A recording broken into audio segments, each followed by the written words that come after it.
no matter how low you may be, He is the God of all comfort. I thank God that I was able to, because I mean, there were times where I wanted to just. Get your. I've loved back in the past, but I never knew love. Wow. I'm gonna put you in a place for That's you to good. see. That's When good. you did wrong, I'm gonna see. I'm gonna let you see me bless them. That's good. I've enjoyed my time. Y'all be sure to tune in to my sister here on Pull Up on Mondays at 2 p.m. I promise you, you will be blessed. Thank you guys for tuning in and whatnot. I'm going to tune in, and now that I know, I'm a long ways now. I'm LA and I'm here. God is truly amazing. God is truly amazing. God is amazing, He's though. amazing. Yeah. So amazing. Yes. Before I go, listen, enjoy your day. Yes. Know that God is with you no matter what you go through. That's what I do. I pull up.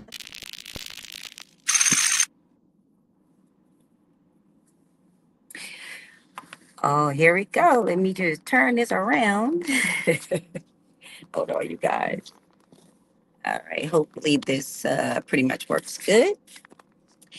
All right. Hi, you guys. This is your girl, Dr. Remy, and you're here with me on my Pullable Mondays at 2. It just seemed like the screen is just giving me a little problem, but let me just see. I'm not sure what's going on. Hold on, you guys. Hopefully you guys can see me now. Hope this doesn't keep turning. But anyway, you guys, this is my pull up on Mondays at 2. And listen, this is the day that the Lord has made. We should rejoice and be glad in it. And I'm just so excited to be here on my pull up on Mondays at 2, that the Lord has woke me up to be able to see this beautiful day, you guys. It's a beautiful day. So enjoy your day, even if you're at work or if you're at home or if you're in a meeting or if you're just off today. Just enjoy this beautiful day. But again, you guys, thank you for tuning in with me here on my pull up on Mondays at 2. And like I said before, you guys, God has given me this, and I'm so just honored that God had just put this in my spirit to do. And this is like a safe place where people can come on and share their story. They could tell about their pain. They could tell about their pressure of the pain, and then how God brought them out of it through the progress of it. So thank you for tuning in, and I just enjoy hearing other people's stories, and then maybe these stories can be able to help somebody out there that's going through maybe similar or actually the same thing. So today, you guys, I have with me a beautiful spirit. My god brother is another one of my god brothers, and his name is Frank. You guys, Frank Pettiford. So I want you guys to tune in and listen to his story, and so he can be able to share his story with you guys. Now, hopefully, this don't keeps turning. So right now, manually, I'm actually kind of holding this, but I'm ready to, try to hold this right now and put this back up here, and we're gonna see if we can get him on. Amen. There it is. Okay. So just in case, you guys. All right. So here I have my god brother, Frank. So Frank, say hi to everybody.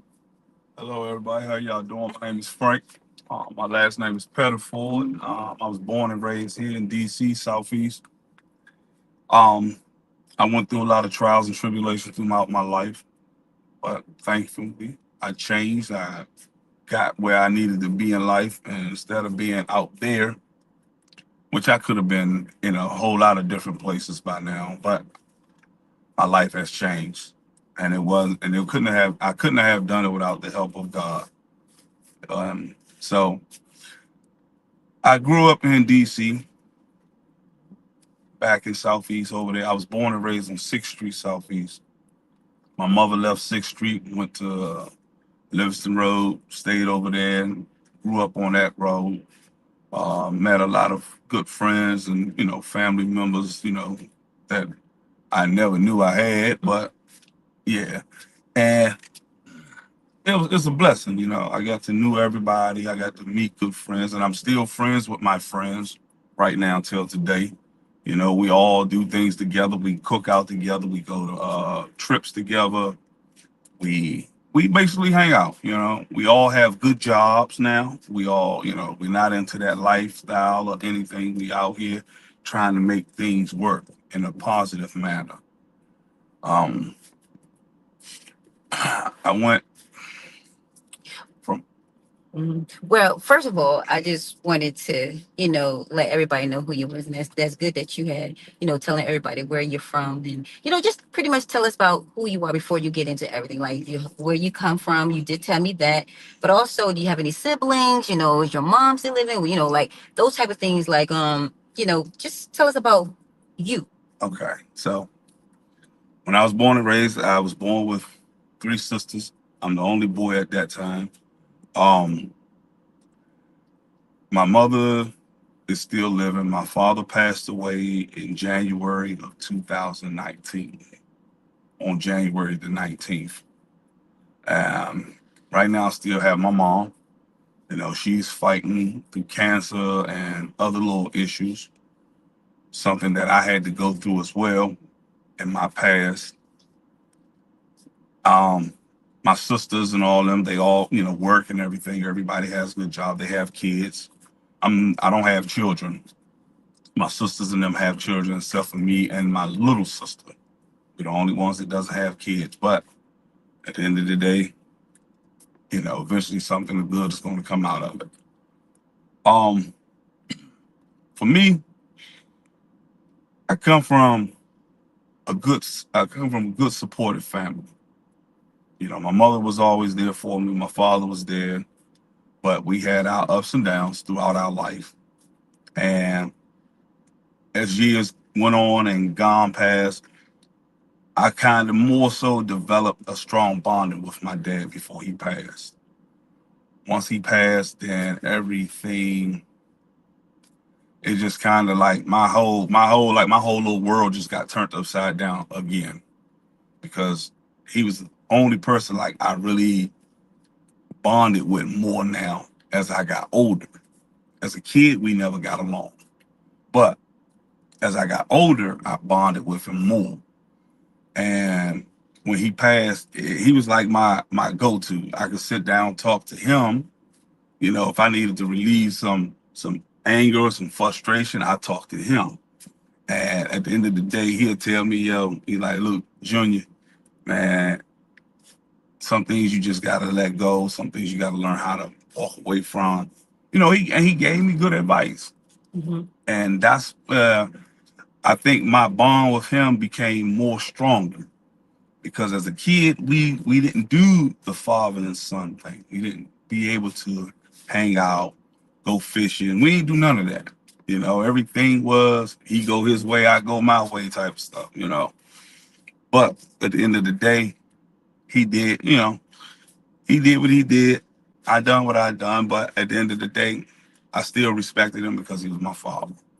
So we kind of, like I said, we got stronger over the course of the years, and it was bad because I had to become an adult in order for me to bond with him like I done. And once we bonded, it was no ripping us apart. In 2016, he was fighting cancer. Wow.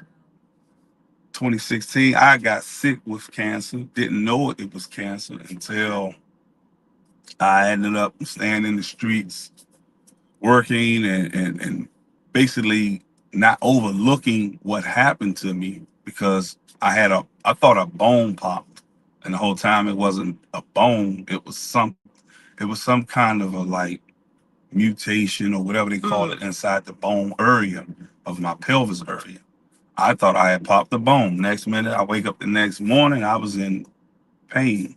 I mean, pain at past 10. I was in pain to where that I had to go to the hospital. I had to get I was basically inbound for a wheelchair for real. And the whole thing was I just kept like fighting and fighting until they finally told me, hey, look, it's time that you go ahead and see a bone specialist. So I went to go see the bone specialist. They ended up doing x-rays, found out I had a mass, and the mass turned out to be non-Hodgkin's lymphoma. That was in 2018 though. Now, mind you, I got sick in 2016, but I didn't expect it to grow like it did.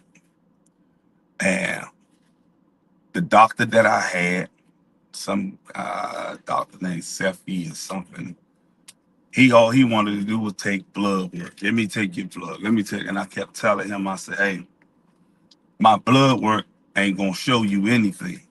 We need to do a biopsy. He kept putting it off. Then he finally tells another doctor he wanted to recommend me a biopsy.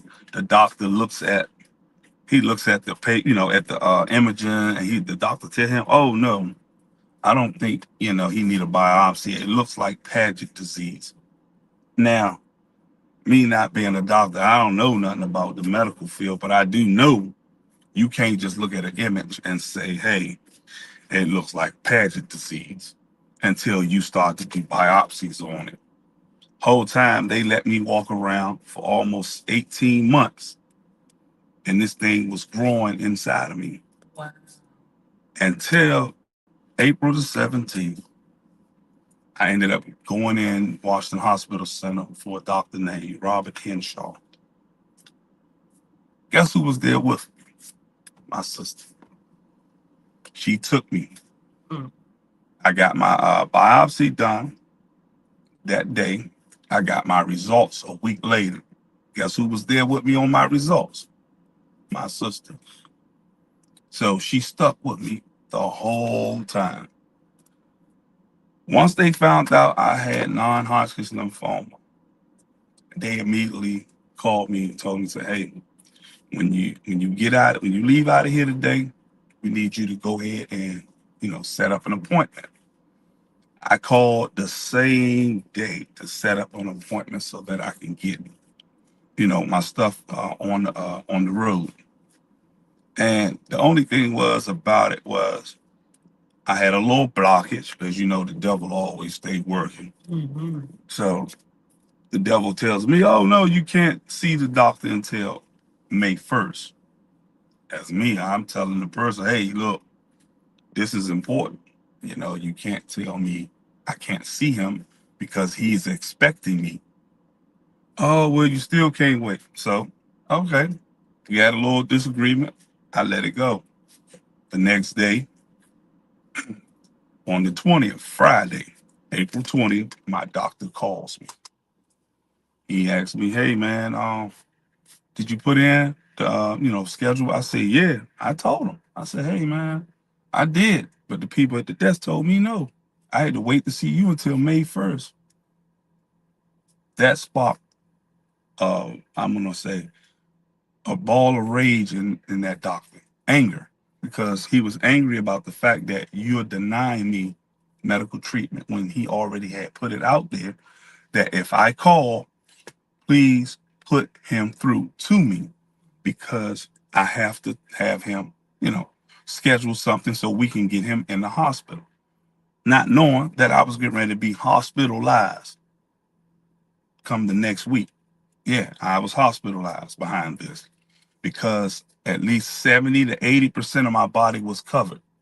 Wow. With this. And when he finally hospitalized me, he told me, he said, Frank, he said, can I call you Frank? I said, yeah. He said, man, if you don't, or if we don't bring this thing to a halt, once we start your chemo and we get you, settled in, he said, if we can't, he said it just like this. He said, I want you to call your parents and tell your parents that they're going to have to prepare a burial ground for you. Now, this is the craziest thing because everybody thought I was going to die on his side. Only on his side, though, because he felt that if he couldn't control it, by being like 70, 80% in my body, like I was having complications of breathing. I couldn't walk. My leg kept giving out. I had all kinds of issues going on. And I took my first chemo that Wednesday. So let's see, I went in the 23rd, which was on a Monday. I got dropped off by my sister again. So that's the third time. She drops me off. I goes in. They had me downstairs in the emergency room waiting. Whole time I supposed to been up there since 5 o'clock the other day. I ain't get up there till Tuesday the 24th. That's when they finally put me upstairs.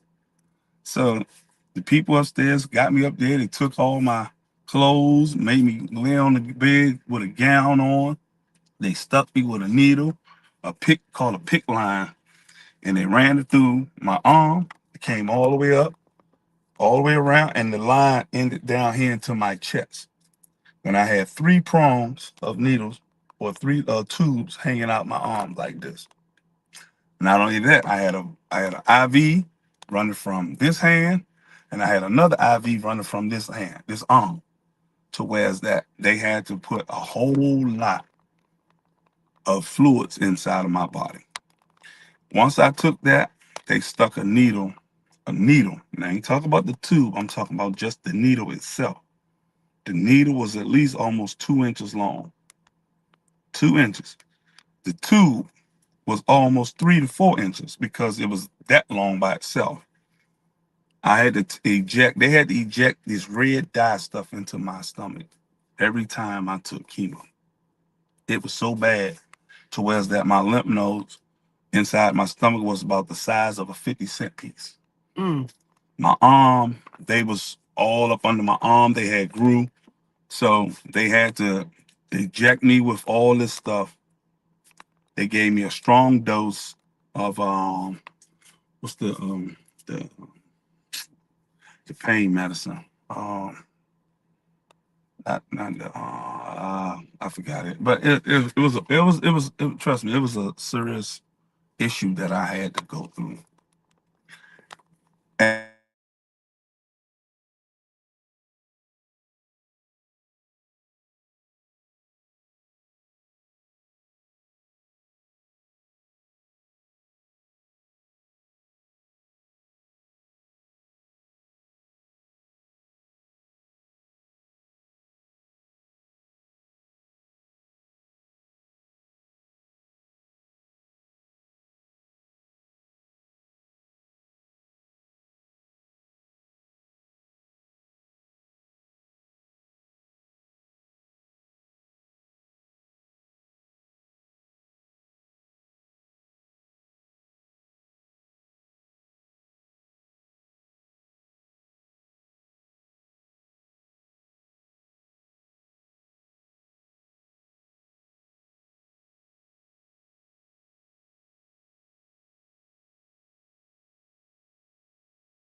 well, I was cleared in 2023 to whereas that I was set to be cleared. So I was good. And all praises to God because without him, I wouldn't have been where I was at today.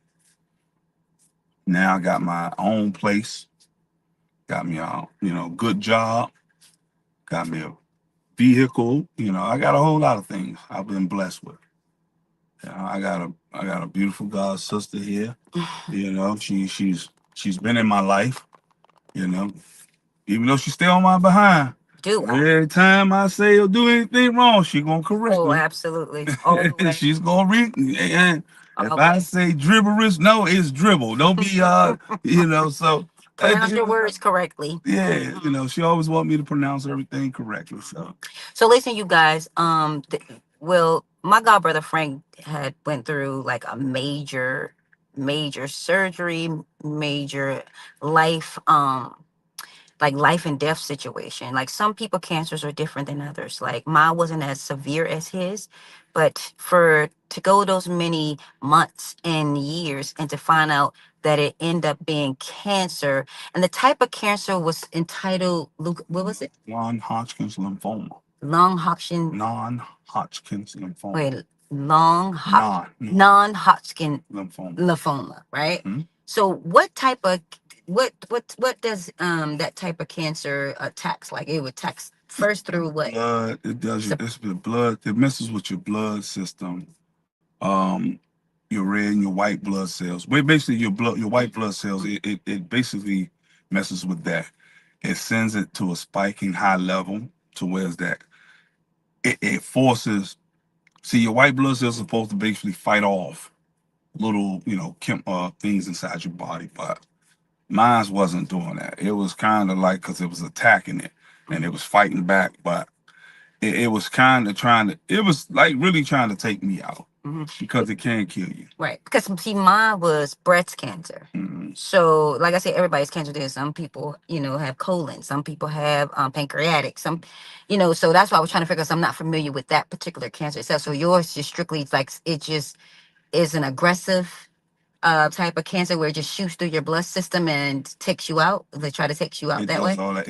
It actually spreads like it looks like a fungus. Mm-hmm. If your body system is black, say hypothetically, when you do an X-ray and your body system is black, and then this thing gets inside your body, when you do the next X-ray again, your body gonna go from black to looking like white. Like you'll be trying to figure out what is all this white. Why if my body system looked at black on the machine this time now it looks white because it spreads.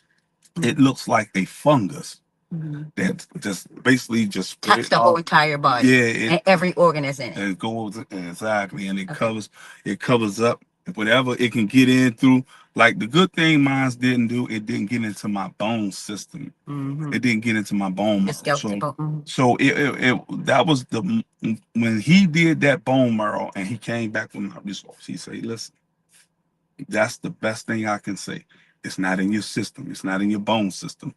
He said, the most important thing is what we're gonna have to do is once we finish with your chemo, we're gonna send you back in. We're gonna do an X-ray. We're gonna take your blood work. We're gonna see how your blood work came out. He said, if everything shows good, you can tell. He said because you'll see it shrink in your body, and it did. I mean, like I said, it was like 70 to 80% in my body when I took that chemo. And they went back a couple of days later and did the X-ray again. All this was gone down. It had slowly went down. Like you can see parts of my organs starting to show because at first it wasn't showing. You Because couldn't see it. because it was attacking everything that it was- could yeah, to live in. yeah. And so the miracle part of it is because you express all the things that was going on with your body and that it was 80% covered of cancer covering the body, and how God just turned that thing around. Well, people thought that you were going to die. People thought that you wasn't going to make it. Even to the doctors was unsure. Mhm. But as doctors can only do so much, but God can do the miracle work. And just tell them how that process went, like you the healing piece, the healing piece of it all, the progress of how you came out of it, so we can hear that part of what you went through. Well, as I went through my healing part, my body went through a serious change. It went through a very serious change. I lost hair, my skin complexion got darker. Um, my fingernails was turning extremely black.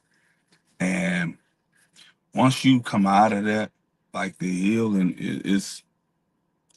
it's felt like I was going through withdrawals as a person would be on dope or coke or alcohol or anything.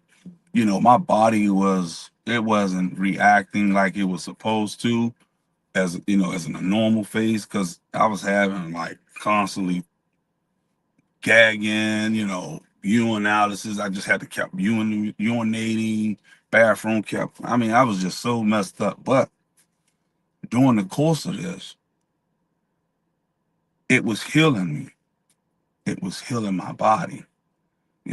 I did lose a couple of tissues and some uh, pain, veins and stuff that might have kind of got died out inside my leg. Like your nervous system. Yeah, some of my nerves, like right now, my right leg is swollen and it's been numb since what, I want to say since 2020.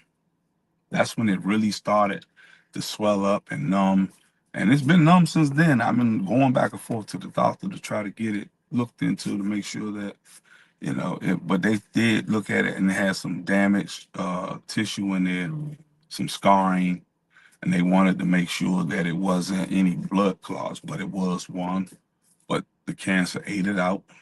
Not the cancer, the chemo. The chemo took it out. And right now, the leg, like I say, the leg is just numb. But in the healing process, I bounced back. I got my weight.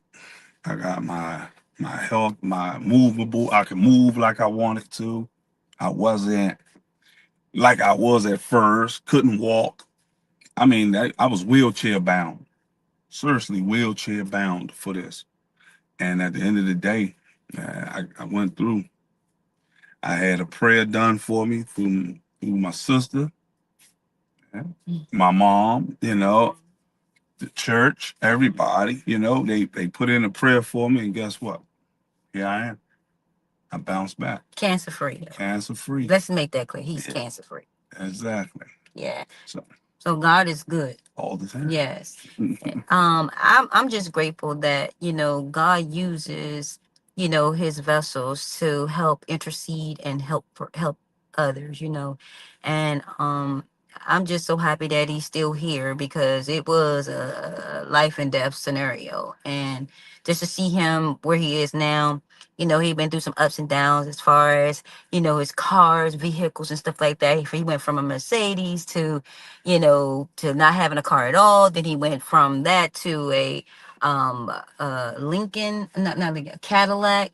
And then from the Cadillac, that was destroyed. He went over a bump, then that was destroyed. And then here it is, he went through a little issue getting another vehicle, and God had blessed them with a Mercedes, a GLE 350 or something like that. Mercedes. And I was like, I'm just so happy for him that, he got him another place. And, I'm just super, super happy for him. And he's at this place of, and he's more than enough, and I'm just so grateful. And yeah, he need to be on back on in the into the church building. He need to get back on into the church building, but but he definitely know God. So I'm just so happy about that. So so we did hear about your pain. We did hear about the pressures of it and the things that you lacked, and how it was an upset that people thought you wasn't going to make it. And then we see the progress of you where you are now. You're cancer free, and then even though you have some deficiency as far as the numbness, but you still have life, and you cancer free. So that's a blessing. So the last thing I want to ask is, what can you tell the people that if you didn't have anything else to say for them, something to them for them to remember, what would that be when it comes to what would that be? What would you say to people, you know, that that that you can share so they can remember, if they can remember anything else you said? The most important thing in life, don't give up. Always continue to fight for what is good, because at the end of the day, we have to continue to fight a struggle, even if it's within ourselves or around us. Most people don't know how to, I ain't gonna say stand up. Most people don't know how to just basically be free about a lot of things. You have to stand up and let yourself be known, like, yo, this is what I'm going through, this is what I've been through, and I don't want you to go through what I went through. I don't want you to, see or go. Basically, you want a person to basically just say this. In course of life, never give up. Don't stop fighting. Continue to fight, because at the end of the day, your struggle will always be a struggle. But to come out of that struggle, you have to fight. And if you don't fight, you're going to remain in that struggle. So I always learned to never give up. I've never given up on anything. I've always been a fighter. I continue to be a fighter. I haven't stopped fighting. and I won't stop fighting. So for those that are out there, if you come into any kind of issues, don't just say I quit. No, keep fighting, because at the end of the day, God gonna bring you out of that fight a winner. But you have to always be the one to want it. Don't look for people to do it for you. You got to do it for yourself. That's the whole important thing in life. Do it for yourself, but not for nobody else. Do it for you first before you can try to do it for somebody else. All right. With that being said, you guys, I just want to thank my god brother, Frank, for coming on, sharing his story. And for those who didn't hear the podcast that we were just doing, you know, my god brother went through cancer, and it spread it very aggressively, and it was like 70% of his body, 70 to 80% of his body was embedded in cancer. And then they thought that he wasn't going to live. But God is a miracle worker. He's still in the miracle business. For those who feel as though they're in a situation where their health is being affected, that God can bring you out even in that. He can bring you out in any situation, any circumstance, any problem. If you trust him and believe him, and you just pray and pray consistently and asking God to, to move on your behalf, he will do that. God would do that. But then it's something that you got to do for him too. You know, that means you got to seek ye first the kingdom of heaven and his righteousness, and everything else will be added unto you, even in that good health, even in a situation that you want God to move in, if it's a house or whatever it is, the things that you desire. God can move on your behalf when you seek him first, and all God is just saying is that I'm knocking. And he said he's knocking. He wants you to knock at the door and just let him in. You just let God in. He's knocking at the door. He said, but you gotta ask him for it. Ask him to come in, because he's not gonna you know, just come in without being announced to come in, or being welcoming to coming in. You gotta welcome God in, welcome him in, and watch God do some wonderful things in your life. And with that being said, we're going to tune out. And I just want to thank you guys again for tuning in on my Pull Up on Mondays at 2. And yes, this is my Pull Up on Mondays at 2. And I'm going to tune out, you guys, and ask you guys to please share this feed, you guys, because you probably have somebody else who went through what my godbrother went through. All right. So take care. God bless. And we're going to tune out. So we're going to say bye, you guys. See you. See you. Yep. Have a good one.